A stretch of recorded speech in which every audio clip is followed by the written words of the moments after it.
I'm Andrew Chelney alongside Nick Zararis. We scream about the Rangers so that you don't have to. This is episode 68, live on Twitter, Twitch, and YouTube, and we're available wherever you get your podcasts as well. We are rolling through division previews. As a reminder, we'll do the Rangers-specific one closer to the season. We did the Pacific, we did the Central, now we're going to do the Atlantic here. But before we do that, Nick, we have waited over 7 months for football. We finally got football back, only for the New York Football Giants to show up at home with the Rangers in attendance, by the way, only to get absolutely dumpstered 40-0 to the Dallas Cowboys. You have the floor. First of all, the New York Giants did not show up. You said the New York Giants showed up. They were last physically night there. to play. Physically, they were in the building.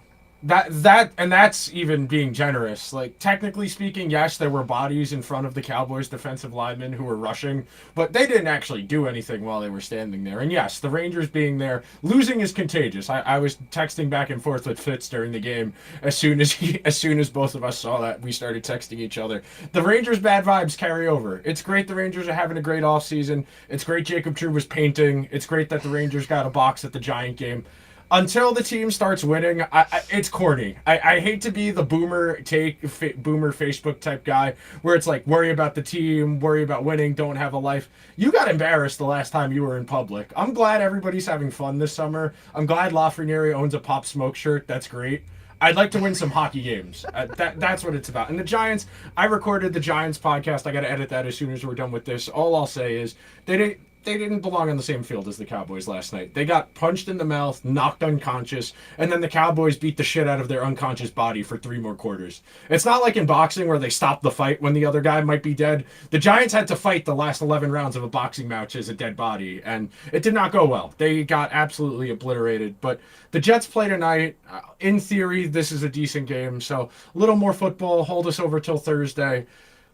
Really rough game to sit through. It was raining for most of the game, but in sicko fashion, I don't leave. You were there. You were there in person to watch that atrocity, huh?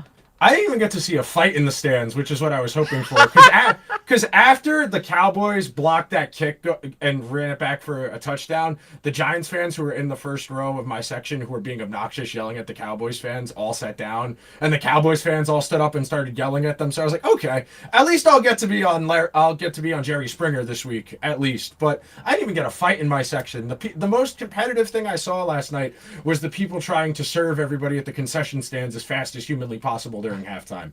Those were the most competitive people on the field at Giant Stadium yesterday. Does Springer still have a show? I think Jerry Springer died like a month or two ago, to be honest with you. But that was the first thing that came to mind when I think of trash fights in public. I don't know how to come off of that. But yeah, I mean, like, it's funny too because every national TV game yesterday was a dumpster fire. Yes, they were all bad. All the games were just trash cans. The Eagles-Patriots game got close towards the end. Yes. But like every other game was like, hey, here's an NFL team against like the local middle schoolers that are just here to have a good time. Let's see what happens.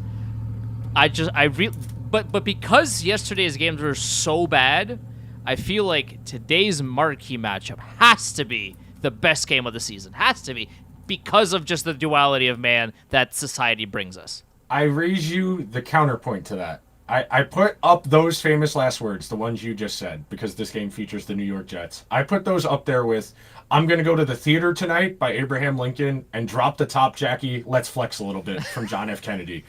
Anytime you are saying the Jets and good things in a national spotlight with the entire country watching. Famous last words. That's Aaron Rodgers has talked too much in this offseason to lay an egg today. He's talked too much. Like we just said with the Rangers. The Rangers are having a grand old time this offseason talking. Everything's painting. Fine. Painting, yeah, it's great. It's great, Jake. Maybe work on your game a little bit. I hate to be full boomer, but you were dog shit in the playoffs. It's great you do charity work, but worry about hockey before. Let's master hockey before we start doing other activities on the side. I hate to bring up that tweet that was about Mika Zibanejad all those years ago. It's like you're dropping some sick beats, kid, or whatever the tweet was, but work on your game. It's like, listen, troops, I love that you're painting. I love that you have hobbies. My brother, can we get some slap shots on the point that hit the net? Like, please. Like, can we start there? Can we just practice? Let's master our day shot job from the before we point. Start picking up hobbies. I just want to see those shots not hit somebody in the fifth row. Like, that's all I want. Please. And I can understand that this is a ridiculous take, and I fully admit this is a ridiculous take. These are people, they have hobbies outside of their work. But it rubs me the wrong way that everybody's like, this is great. We're a team. We have fun. You guys got embarrassed the last time you were in public. I'd have a little more shame than that. But let's get into talking actual hockey now. Absolutely. Also, it's funny because they got embarrassed in Game 7, only to then go to a Giants game to watch them get embarrassed. So, losing is contagious. How the tables have turned. How the turntables. Losing is contagious. First up in the Atlantic Division, which looks a lot less good than last year, frankly. Last year might have been the peak of the Atlantic Division, frankly. You have 4 really good teams. One of the teams from this division went to the Stanley Cup final last year. We are starting off with the still rebuilding Montreal Canadiens. They went 31-45-6 last year for 68 standings points. Their over-under total is 71.5. Caulfield only played 46 games. Kirby Dach only 58.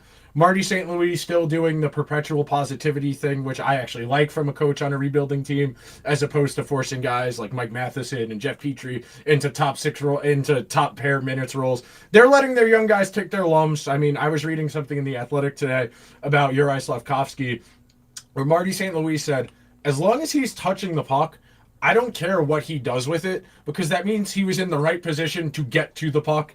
So eventually, the more he touches the puck, the more confident he's going to get, and the better I feel about his game because he's more involved. Just the polar opposite of what we've seen from some of these other organizations when it comes to handling young players. Their offseason, they drafted a defenseman, David Reinbacher, 5th overall. They got a lot of heat for that from their fan base in particular. They got Alex Newhook from the Colorado Avalanche in what was a salary dump for the Avalanche. They got Sean Monahan back on a short-term deal. They got Casey DeSmith in that trade from Pittsburgh.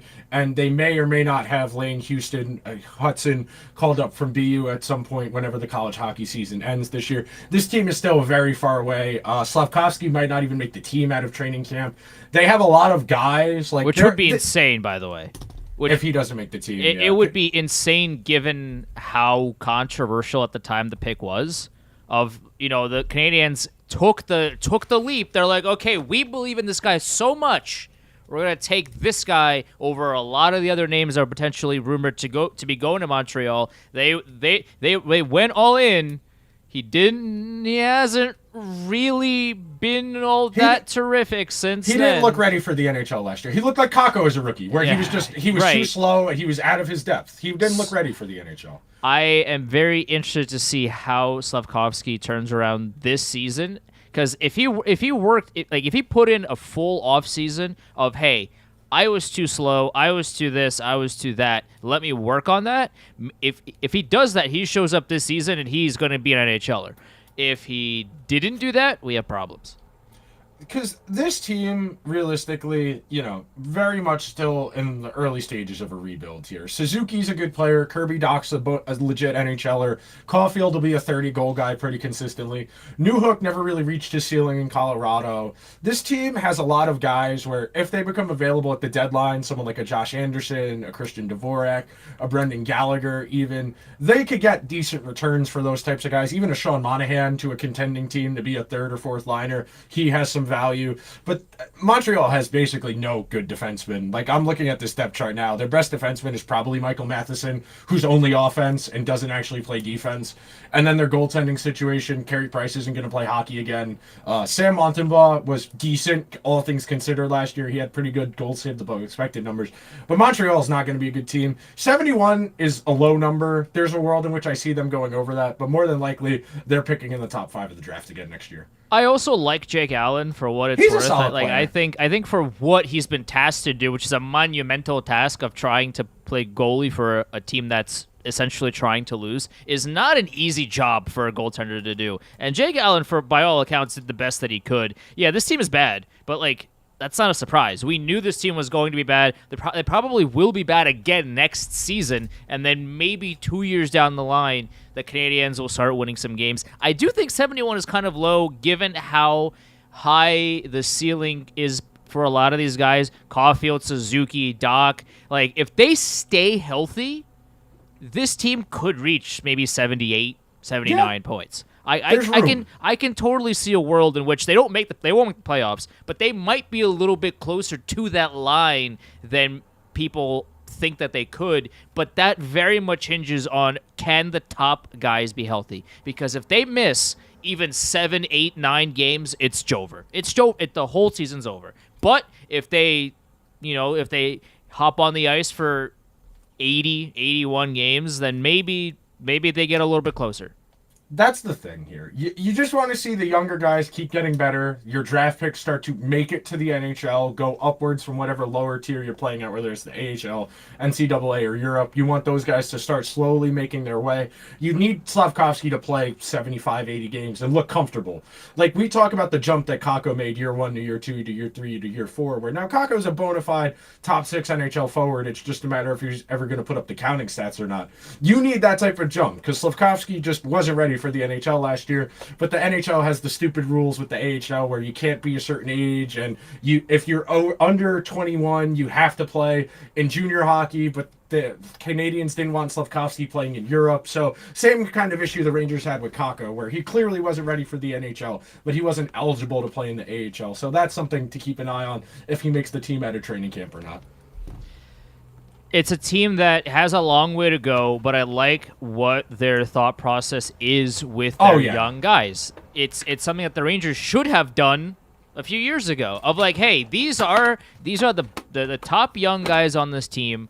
Give them 35 minutes of ice time a game. It doesn't matter. Give them as much ice time, as much top 6 leeway as you could possibly give players that are even slightly capable of playing in those roles. Just let them go, because you're not going to win the cup this season. You're probably not going to make the playoffs this season. Just let them go, because that is how young players learn the best to be a prime time NHLer, especially these big names that have a lot of pressure on them to succeed at the NHL level. If you really want them to learn on the fly and learn quickly, the best way to do that is say, hey, you're on the first line, no expectations, just go out there and learn. Because they're going to make mistakes, but the best way to learn is to make those mistakes so that the next time you don't do that again. Yeah. So next up on our list is a team that, like Montreal, has been in a rebuilding stage for a long time. But Detroit went 35, 37, and 10 last year, 80 standings points. Their over-under is 86.5. The only question I have is, what exactly is the Yzer plan at this point? Because they keep just sinking money into these guys who are solid NHL players. Like, David Perron's a legit player. Andrew Kopp is a pretty good player. They gave Dylan Larkin that long-term extension. They've been doing the goalie carousel thing for a while now, where they've brought in a couple different pieces to try and make that work. But they haven't picked high enough in a draft to get a transformational talent. Like, Mo Seider is a good defenseman. Lucas Raymond is a good forward. But it hasn't been enough. They traded Philip Roenick, who looks to be a pretty solid NHL defenseman. And they traded for DeBrincat. That's decent. He did not have a great season in Ottawa last year, but you assume you can do a little bit more with him if you're playing him with Larkin. They brought in another bunch of guys. They brought in James Reimer. They brought in Justin Hull, Daniel Sprong, JT Compher, Shane Goss-Despair, former Ranger Tim Gettinger, Christian Fisher, and they got Jeff Petrie in the three-way trade with Pittsburgh and San Jose. They are okay. This team has not a lot of room. You know how we were just talking about Montreal has a lot of room to go over their number because there are guys who might be able to perform higher than what they've done in the past? this is effectively the team. Like, there isn't a whole lot you can expect for massive leaps from any of these guys. Maybe Seider can get closer to the Norris conversation. He puts up 65, 70 points as a defenseman. That's really it. I don't see any real path to Detroit making the playoffs, barring something completely unforeseen. This is such a strangely built roster because, like, the contracts that Yzerman handed out and he acquired and all these things would lead you to believe that this is that the cup window has been opened. Yes. And here we are competing for a title. But then you look at the roster and you say, this is the team that's going to win the Stanley Cup. This is it.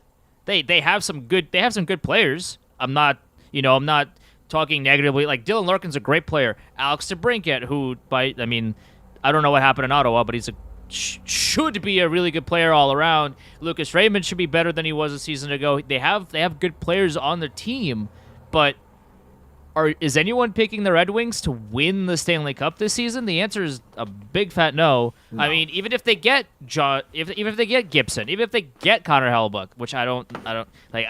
Who knows what those two teams are doing with anything right now? It's September 11th, and we still have not a single clue of what is happening with either of those teams. Like, this is a strange team where they're in that, you know how it used to be the 1 to 15 and the top 8 were to make the playoffs. Like, they are in that 9 to 12 hole of not bad enough to really flail out and get a top pick, but they're also not good enough to really either make the playoffs or, do anything of note.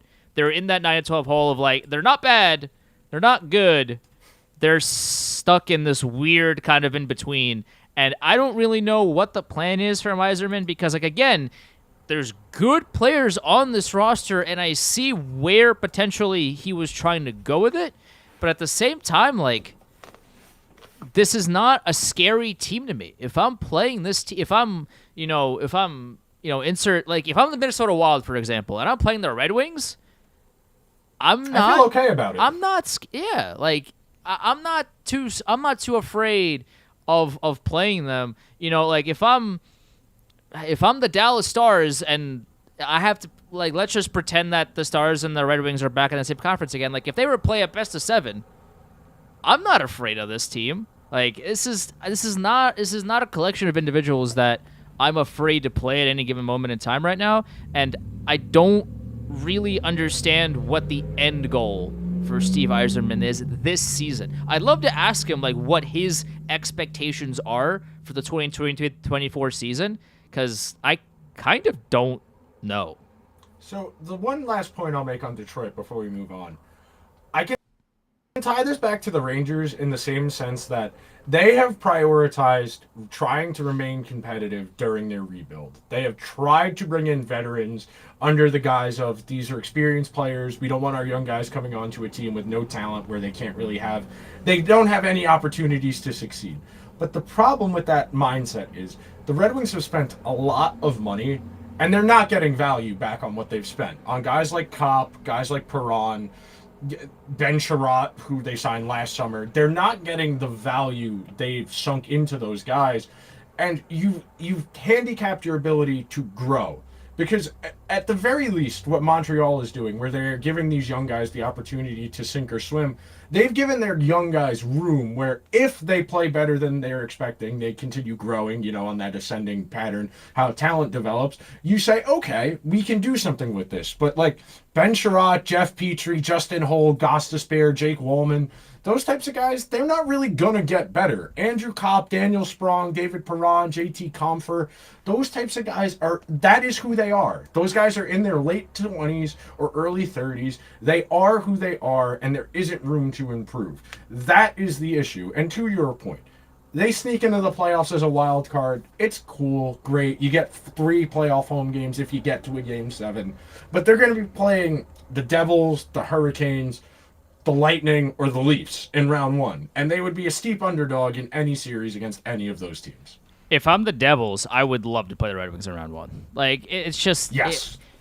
this is You'd be out of there in 5 games. Yeah, like this is a team as currently constructed that just doesn't scream to me, "Hey, we can win against a good like we can surprise teams in the playoffs." This is a team that like if they make it, it's a successful season for them, which I just that's not where you want to be with the roster that you have. It's a very strange conglomerate.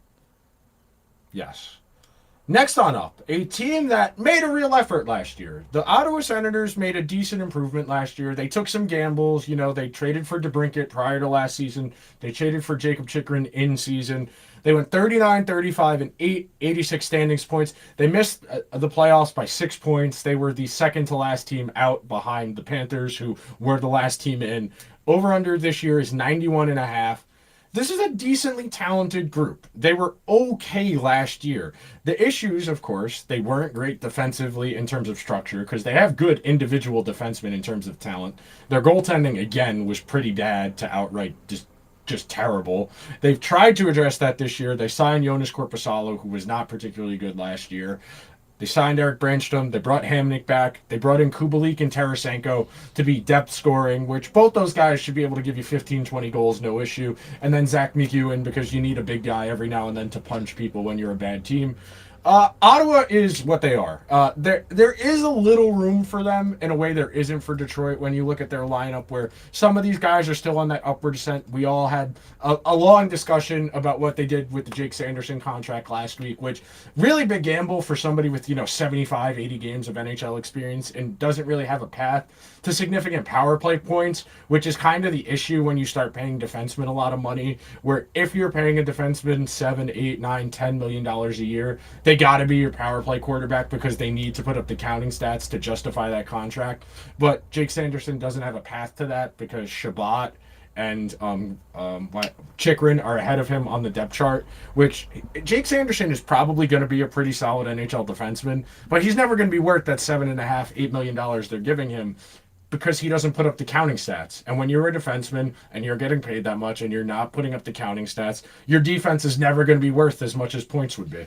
This is a team that I like a little bit more than Detroit. The only problem that the biggest glaring issues are goaltending, and if they got a goaltender that could stop pucks, I would probably pencil them in as a surefire playoff team.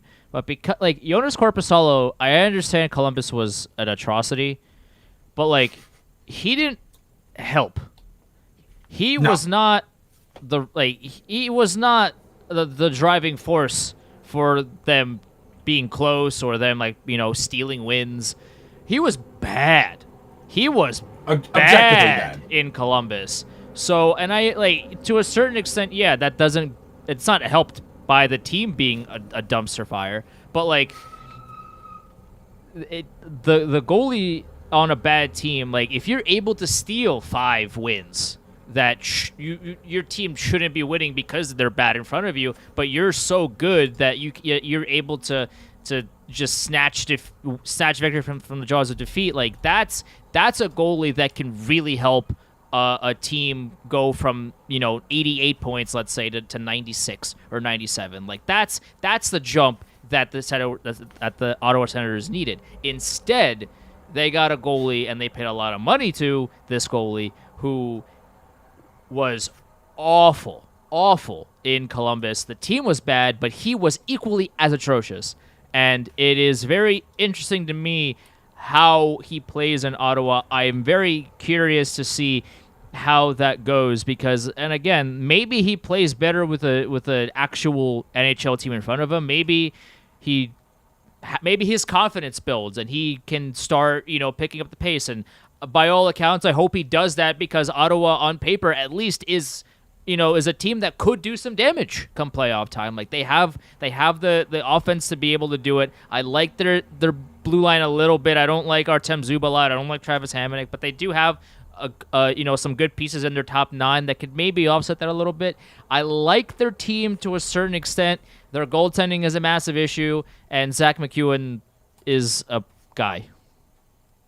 So I'll add 2 things to that. Number one, Korpisalo did get a little bit better when he went from Columbus to LA. So, better environment, a little bit less responsibility. LA's a pretty well-structured team defensively. They don't concede a ton. They make their goalie's life easier. He started 11 games for LA. He had 6 goals saved above expected in those 11 games. So decent jump in production once he got over there. But this is an upside gamble. This is an upside gamble. Ottawa did the other end of it last year where they tried to play it safe and say, we'll take Cam Talbot and pray for 905. And that just didn't work out for them last year. But they have room to be a dangerous team. Brady Tkachuk is one of the better power forwards in the NHL. Claude Giroux was still pretty solid last year, shifting from center to wing.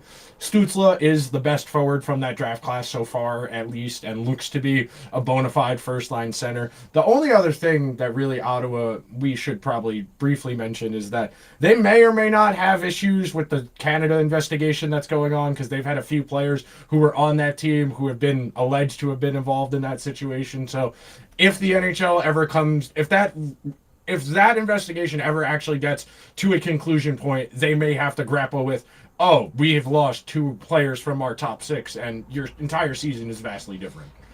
I need this investigation to say something, because they've been investigating for a very long time now, and a year plus now. They've been like teasing results, which that's brother. Bad. That's either unethical. That tell is us unethical. what you know, because this is not NHL insiders teasing a trade. This is this is a criminal investigation. Either tell us what you know or don't say anything. Why are you're Correct. like you're teasing this as if it's like, hey, coming back from break, I'll tell you what's going. Like, it's no, bro. You like, these are serious issues. You gotta say it or don't. You can't NHL insiders a criminal investigation. Let's get serious here. It's one of the real issues with the contentification of journalism that's happened in the last 5 years, where now everybody doesn't just want to be a journalist, they want to be a personality. So they need to keep people invested in their doings on social media, where even if they don't have news to report, they'll tweet the eye emojis and ooh, or they'll just tweet a series of emojis as if they were a clue or a cipher to try and interpret. And it's just kind of gross. Because, this is a criminal investigation, something egregious, one of the worst things that can possibly happen to someone happened here, and it's just being treated as, we'll see what happens with the Ottawa Senators. Yeah, their season hinges on goaltending and this investigation. Like, if the investigation doesn't put anybody on the Senators, away, and Korpisalo plays well, this is a team that makes the playoffs. If Korpisalo plays poorly, and some of the players are in this, are part of this criminal investigation that they go down and this and that, like, their season could go down in flames before it even started. And I need this investigation to can we, what's going on? What is happening in this? Like, can we? I want to know.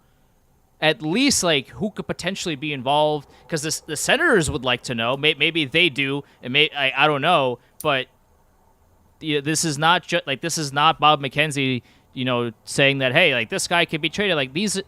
This is life stuff. Forget hockey for a second. This is major life stuff that I would like to know more details on before figuring out where the Senators are going to be. Exactly.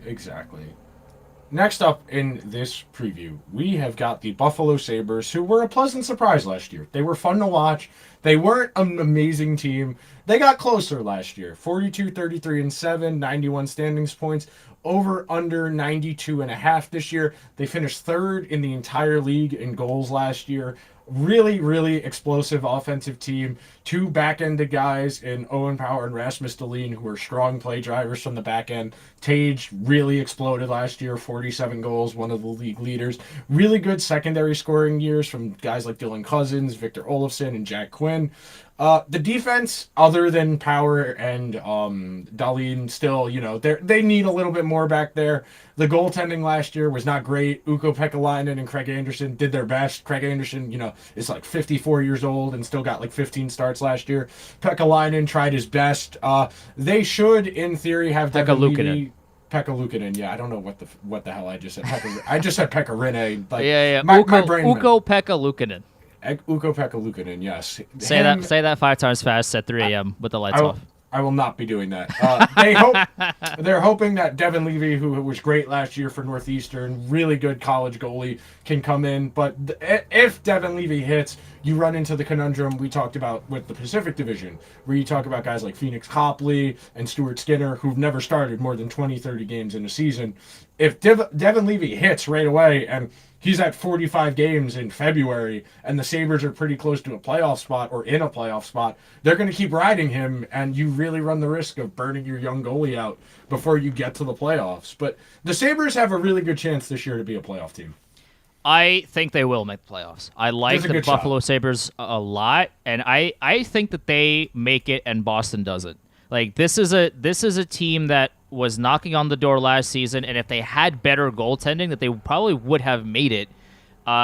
I think Devin Levy provides that for them. I really, really like Devin Levy's game. Haven't watched a lot of it. Again, I don't watch college hockey. I don't have the time for it, the energy for it. It's not what I'm into. But from what I've seen from him at the NHL level, I like the way he reads the play. I like his athleticism. I like the way that he sees the game of hockey in the blue paint. I really like Devin Levy as a goaltender. So if you have the Buffalo Sabres, who were pretty close to making it last season, you add actual good goaltending. Now, to your point, the question mark that we have is, okay, well, come February, is Devin Levy still going to be at the top of his game? But my counter to that is, if Ukko-Pekka Luukkonen once again is struggling, they will trade for a second goalie. I don't know who it's going to be. I don't know from now until February or January or what have you, there's going to be a lot of moving parts, so we don't know that, we can't see that far in advance. But I would have to imagine that with the team that's as currently constructed, they have a really good offensive core. I like a lot of their D core. Devin Levy is a solid goaltender, but if he needs more help, if he needs an extra day off, if he needs just a little bit more time to kind of catch his breath for the next game, for the home stretch here into the playoffs, and Pekka Luukkonen just isn't getting it done, they will trade for a second goaltender, and I think they make the playoffs. I think they will, and Boston, based off of everything that's happened to them this offseason, is the team that's out. The thing Buffalo also has working for them is they have a decent amount of cap flexibility where they can afford to take on some serious salary because they're not really paying anyone other than Jeff Skinner. Jeff Skinner's the only one who's making a decent amount of money. Kyle Pozo makes a decent amount of money, but they have room to add. If everything lines up for them, like to your point, the division isn't as good as it was last year. They'll have a good chance to get in. You just got to hope Tage is the real thing, because there's a real world in which he comes back to earth and he's 30 instead of 45 goals, and you got to find another 15, 20 goals somewhere else in your lineup. They didn't add anybody particularly significantly in the offseason. A couple guys that are decent NHL players, but nobody particularly special. They traded for Jordan Greenway in season, who was okay once he got there.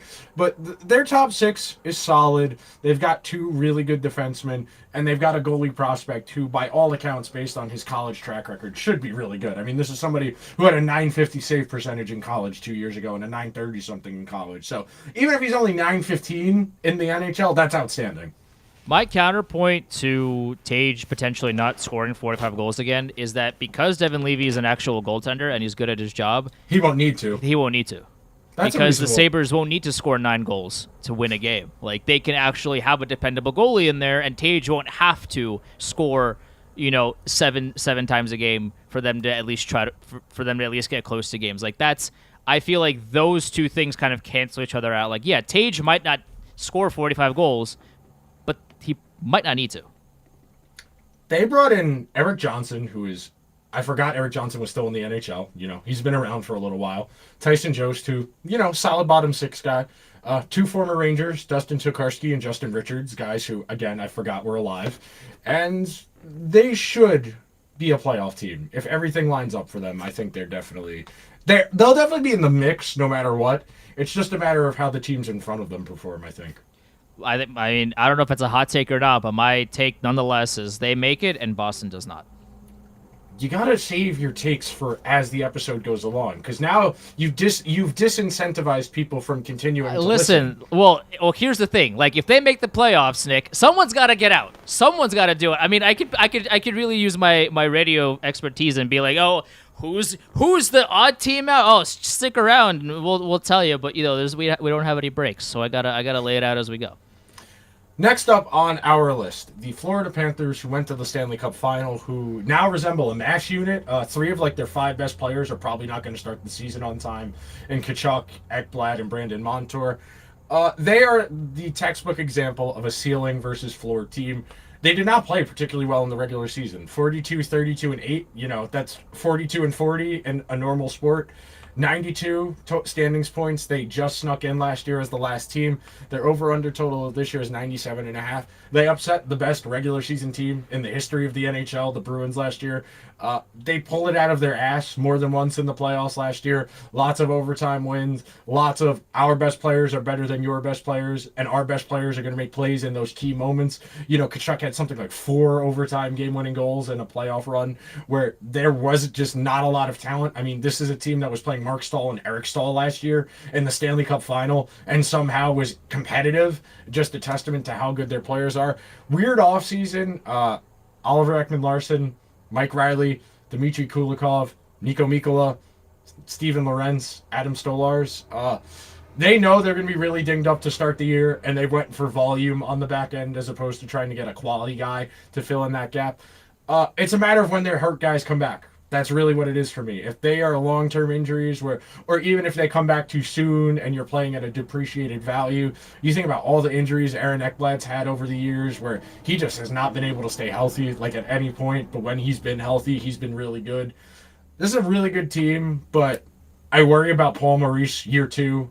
We were both very skeptical of that hire, and he got a lot of credit for Bob being good in the playoffs, which, again, we always joke about this, but you find a good coach, you'll find a better goalie. That's typically how this goes. I doubt Bob can do the 9-15, 9-20 playoff goalie thing again. You hope Spencer Knight isn't, a bust, because he's yet to really kind of hit at the NHL level, and he's dealt with some stuff outside of hockey that's kind of been a challenge for him. So you hope this team stays good, because frankly they were very fun to watch last year. But I think there's a good chance Florida misses because the injuries, when guys come back, and what state they are, what state the team is in, and what state the guys who are injured are when they come back, all kind of compounding together. I like the Evan Rodriguez signing by them as That's well. a good one. I always liked his game, no matter where he went, whether it be Buffalo or Pittsburgh or Colorado, wherever he was. I really like the way he plays the game. I agree with what you're saying. It very much hinges on when their best players get back and how they play leading up to that. Bobrovsky just needs to hang on for dear life because he will be playing every single night. They have to win every game. Anthony Stolars, I don't have a lot of faith in, getting 8, 9, 10 wins before their top guys come back. It really hinges on Bobrovsky and whether or not he can kind of just wait it all out until they come back, and hopefully they come back healthy instead of being forced to come play at 85, 90%. And, playing through injuries, and then they get to the playoffs, and then they flail out because their top guys, shocker, are injured, and they can't, they can't go at 100%. This is a team that, on paper, strange decisions. I mean, yeah, when you don't play when you get rid of Mark Stahl and Eric Stahl, automatically addition by subtraction. Oliver Ekman-Larsson was just a trash can in Vancouver, just a trash can.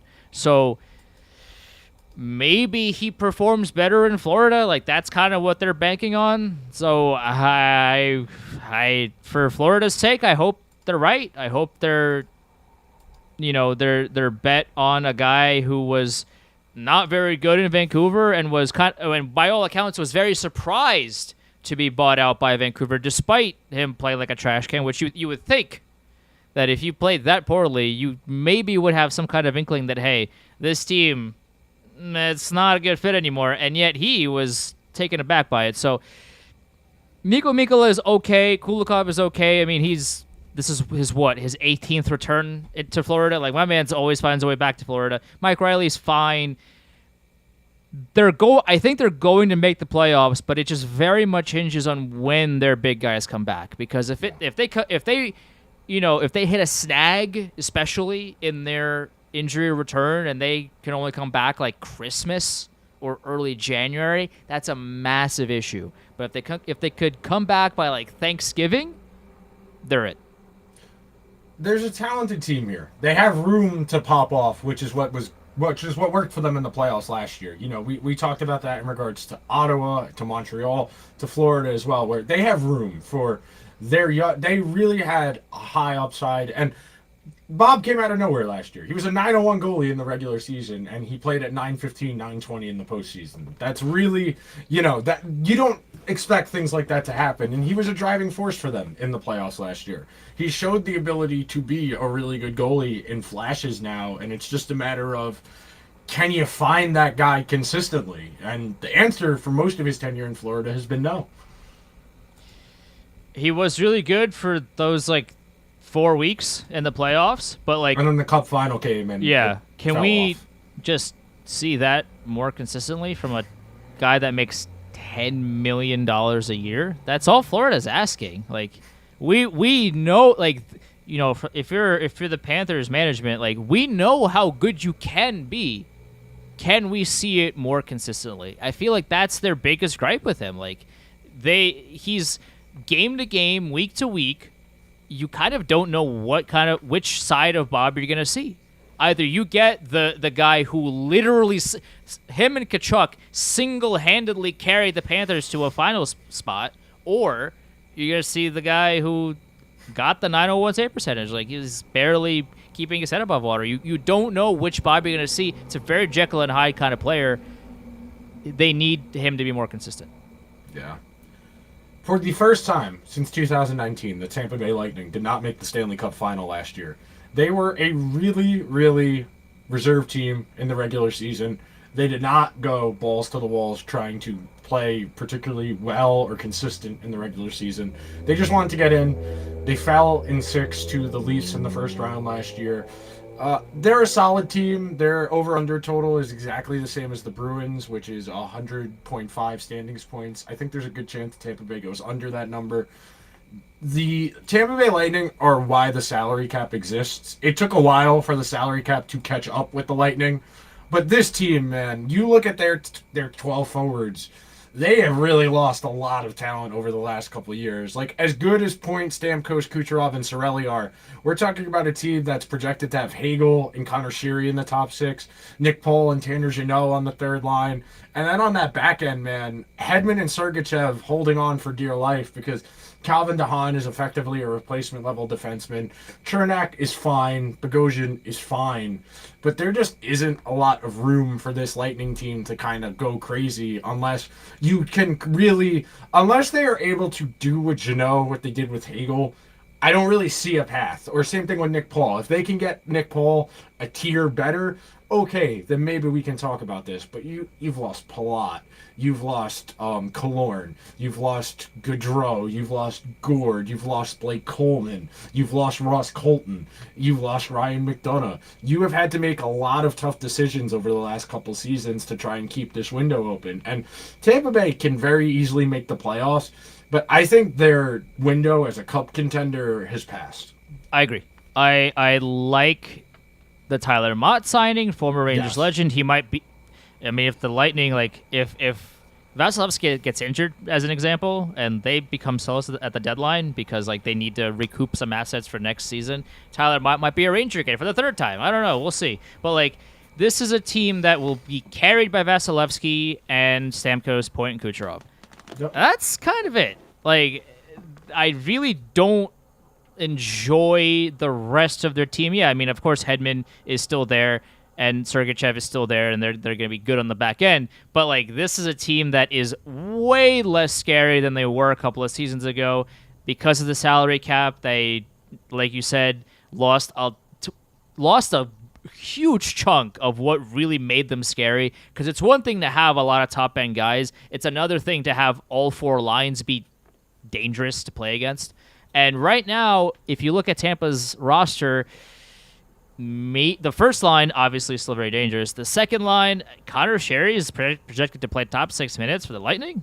Connor Sheary, they don't have a lot of depth at forward. They really don't, and it's showing pretty drastically. Luke Glendening, the sign that they got, that they signed at the free agency, wins faceoffs, and that is it. Like, he doesn't provide any kind of offense, so it's up to Tyler Mott, I guess, to score 35, 40 points for them on the fourth line, because Glenn Denning's not going to do it, so somebody has to. Tanner Jeannot, they traded 5 picks to get, and he is effectively a fourth-line player, so he's essentially the Barclay Goodrow of the Lightning currently. This is a guy who can be an effective fourth liner, but is out of his depth in the third line spot, and he is supposedly gonna play that. And they're gonna make the playoffs, but I just don't see how they make any sort of damage again. And it's gonna be very interesting to see what Tampa Bay does after this season, because like they're in the sort of transition of, hey, the window is, I guess, still open because you still have Vasilevsky and Hedman and Stamkos and those guys, but the rest of the team looks pretty barren in comparison to what they used to look like. So I want to know what the projection of the Lightning is 2-3 seasons down the line, because this is a team that, yeah, I mean, they probably will make the playoffs. I'm not afraid to play them come playoff time. No, the window is kind of closed. Like, frankly, you could have argued it was closed last year, but they gave you one last gasp. They gave Toronto a decent series, but they're physically spent. Vasilevsky is still one of the 5-6 best goalies in the world. Can he get back to what he was 2-3 years ago? He's got a lot of miles, man. He's still really good. But is he going to be able to steal 2 playoff series the way he did a couple years ago?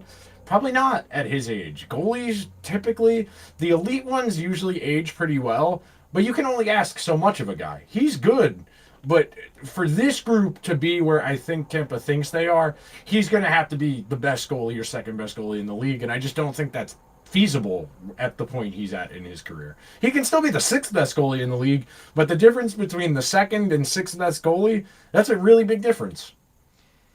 They need Vasilevsky to be the Vezina goalie that he was a couple of seasons ago, and like it's a big ask to ask a goaltender to do that for like 60 games in the regular season, plus 20, 30, whatever how many ever games it is, come playoff time. It's like at a certain point, everybody else has to step in and perform. You can't have Vasilevsky, with a 960 save percentage every night. Like, you have to play well around him too, and the top line can do that, and the top defensive pairing can do that, but everybody else needs to too, and that is where the Lightning are going to run into issues. You need multiple paths to victory. That, I think, is something that Tampa, when they were at their best, when they were winning the Stanley Cups, was true of them in multiple respects. They could win in a rock fight against the Islanders. They could outscore the Panthers.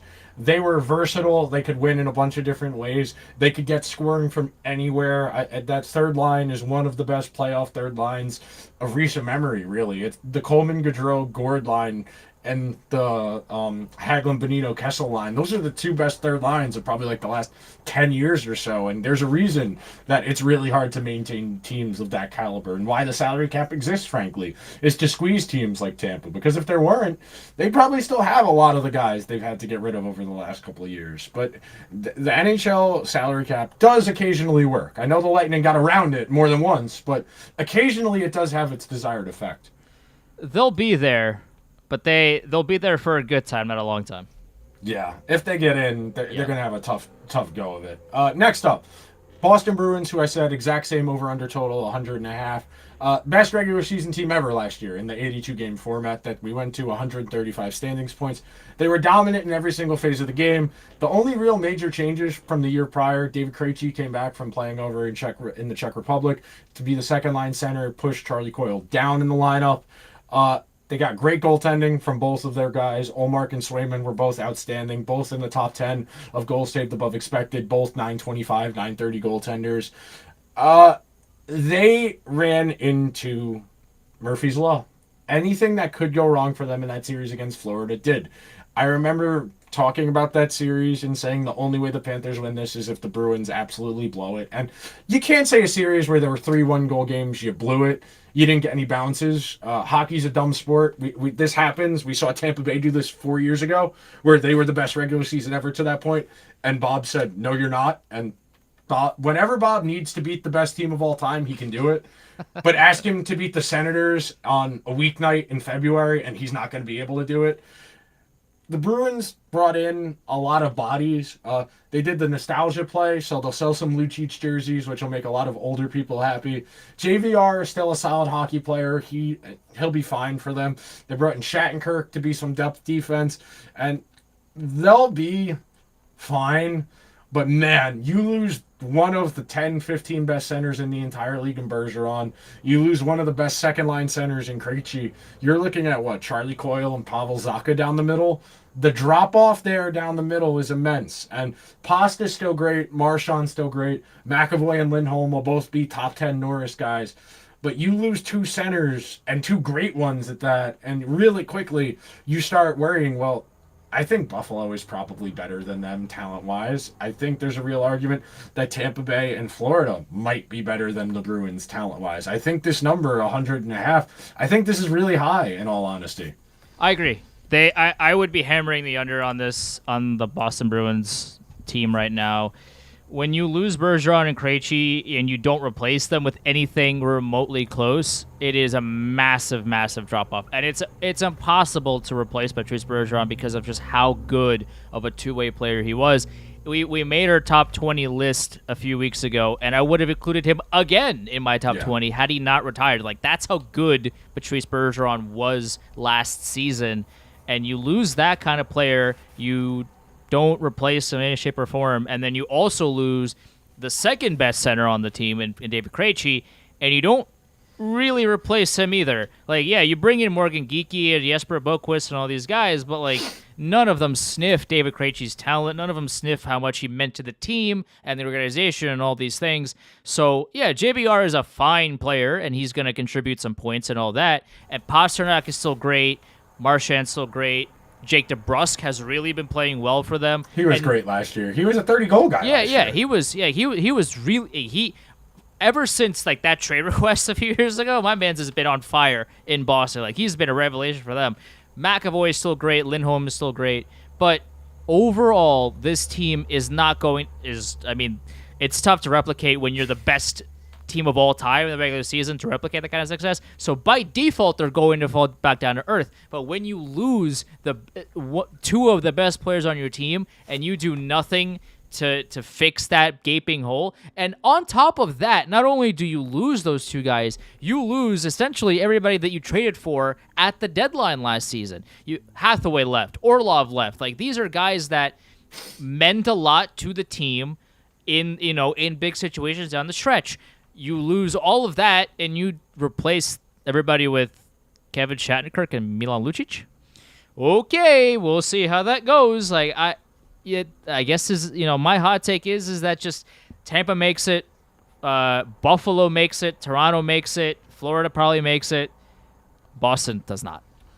The one path, I will say, to the Bruins making the playoffs next year in my mind is they go all in on defense and goaltending, because they still have a good 6 defenseman group. Yeah. Like, if your worst defenseman is Kevin Shattenkirk and he's your 6th guy, that's solid. Derek Forbort is a pretty good defensive defenseman, good penalty killer. Grzelcyk and Carlo are solid NHLers. It's just a matter if Brandon Carlo can stay healthy. Whenever he's healthy, he's fine. But he's been concussed 3 or 4 times in the last 2 years, and you really worry about the long-term, after hockey impacts of that, and just what kind of state your team is going to be in. There's a world where they're good because they can do defense, and both of their goalies have shown the ability to be high level. But that really caps your ceiling when you are a defense and goaltending team, because when you get into the playoffs, you cannot win games 0-0.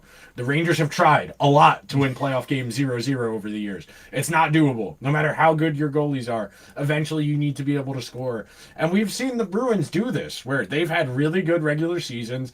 They get to the playoffs, and because all their scoring is concentrated to 2 or 3 guys, they've really run into issues against deeper teams, whether it be the Capitals a couple of years ago, the Islanders a couple of years ago, and you just don't have the depth requisite to make deep playoff runs, and this team just isn't nearly as deep. And they had to salary dump Taylor Hall, who's a solid NHLer still, who can flirt with 25, 30 goals, and they just had to give him away to the Blackhawks to make the money work to fill out the rest of this team. Their top guys are still the top guys. They're still going to be great at hockey. The rest of the team is a far cry from what they were, and they're not only going to fall down to earth because it's impossible to replicate the best season of all time, but I think they're going to be in for a rude awakening just because of how much they've lost since last season. And they're not going to be bad enough that they're going to be sellers. I don't think. But the only way I see them making the playoffs is if Florida really, if Florida's top guys miss a lot more time than expected. If Devin Levy can only play like 40 games before he starts to get exhausted, there's paths. But I wouldn't be putting a lot of money on the Bruins as currently constructed to make the playoffs in 2024.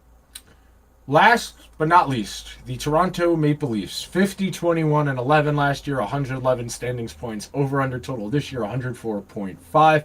Finally broke through last year. They won a playoff series for the first time since 2004 and immediately hit a wall in that series against Florida, where Florida just kind of bullied them and out-physicaled them and really made the Leafs reassess their entire organization. Like, they won a playoff series and they fired the GM, and for a minute there, it seemed like they might have fired the coach as well, but Sheldon Keefe survived.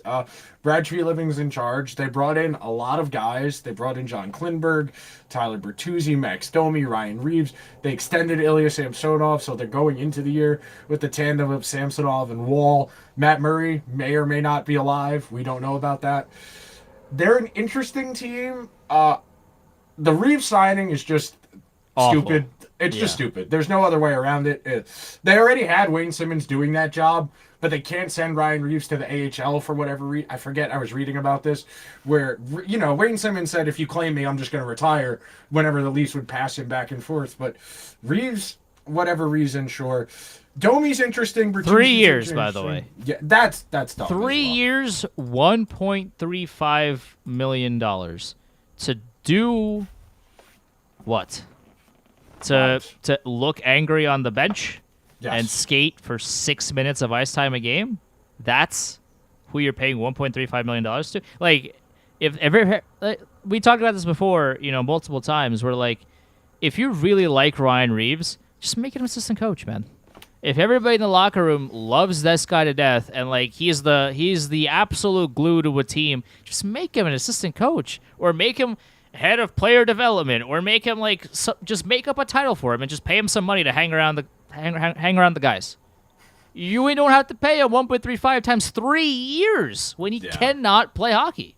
He just can't do it. He can't skate. He looks mean on the bench. He cracks jokes, and that's it. Which I guess is important. But again, like, if he can't play, then just put him on the bench, make him wear a suit, and just have him be there.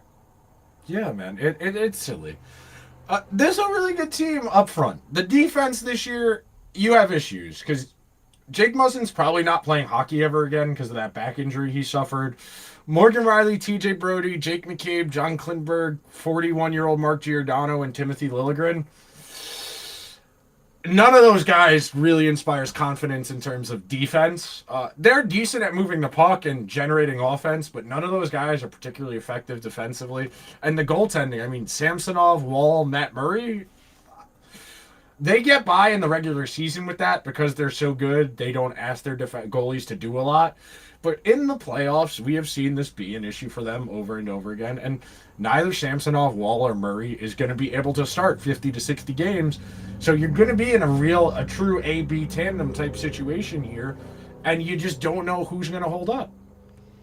This is another team that will make the playoffs. But as currently constructed, if you're New Jersey, for example, are you scared of this team come playoff time? Like, you know that Austin Matthews is going to get his, Mitch Marner is going to get his, and Nylander is going to get his. John Tavares, we saw last season how ridiculously exposed he got come playoff time. He's not fast anymore. is not. Yeah, he's not fast enough. He's got great vision. He's got great puck handling abilities. He can still, he can essentially assist at will and score at will if he's in the right spot. But at this stage of his career, he's not beating anybody to a foot race, which when you're making that kind of money and you have that kind of expectation on you is a big problem. If you're making top dollars in this league, you are expected to be creating your own offense. But when you're not fast enough, you cannot create your offense because the other team is going to beat you to the puck. So that is a big issue when you look at their roster. Is Max Domi, who is slated to be the second line player with Tavares and Nylander, is he going to be the speedster that's going to feed John Tavares the puck? I kind of don't think so. So like they're going to do some damage. I just don't know where their ceiling is because I don't think it's high. They're going to make the playoffs. Matthews is going to have to score 70 goals. They have a good amount of talent on this team. Their blue line is scary from the perspective of like, I would not want to be a goalie on this team ever. That's a scary proposition. If I was an NHL goaltender, I had the proposition. If my agent called me and said, "Hey, the Maple Leafs really need a goalie this year. Would you wanna go and sign with them?" I would be terrified, because like their blue line isn't going to make me look better, and this is such a strange team. Again, the Ryan Reeves signing. What is happening? That doesn't make any sense to me. He just can't play hockey anymore. They gave Kampf that weird extension. David Kampf got this like essentially a lifetime contract because he's a guy. He's fine, but like he got signed to a massive contract for no reason. Like that one was very strange to me. This is just a team that like Brad Treliving is here and he's here to do things. He wanted to put his stamp on the team. The issue is that no one really knows what he's doing. And like that's kind of the issue. Like I don't understand where they're going with this, and that's really my biggest concern with them moving forward. Like David Kampf is making $2.4 million until 2027. To do what exactly? What is he there for that is worth that kind of contract? I don't know the answer to that. I guess Treliving does, but it's a team that, like, again, they'll make it, but are they going to make it far with this team? I don't think so. I'll add two things to that. Number one, it kind of feels like last year was supposed to be the year for them if they were going to make a play because they were so good in the regular season and the ads they had at the deadline. They worked out really well. Like, they added McCabe, who was really solid for them. What else was Dubas supposed to do, by the way, last year? I think there was a better argument for firing Keefe than firing Dubas. I think that what Dubas said rubbed Shanahan the wrong way. And I think old hockey people in particular, get rubbed the wrong way by people who think about like themselves and their family before they think about work. Where Dubas is like, I don't know if I want to do this anymore. And to someone like Shanahan, who would like, cut his arm off to win a Stanley Cup, is like, what do you mean you don't know if you want to do this? This is the Toronto Maple Leafs. You're not sure you want to do this anymore, and that rubbed him the wrong way. And that type of stuff matters to the older heads, whereas people our age and in our age bracket, like Dubas is only like 10 years older than us, think about things other than crazy their work. Yeah, by the way. Yeah, no, Dubas is like 38 years old, which is what's ridiculous. I think the Leafs are a playoff team. I think last year was probably their best crack at it with this group. They gave Matthews the extension.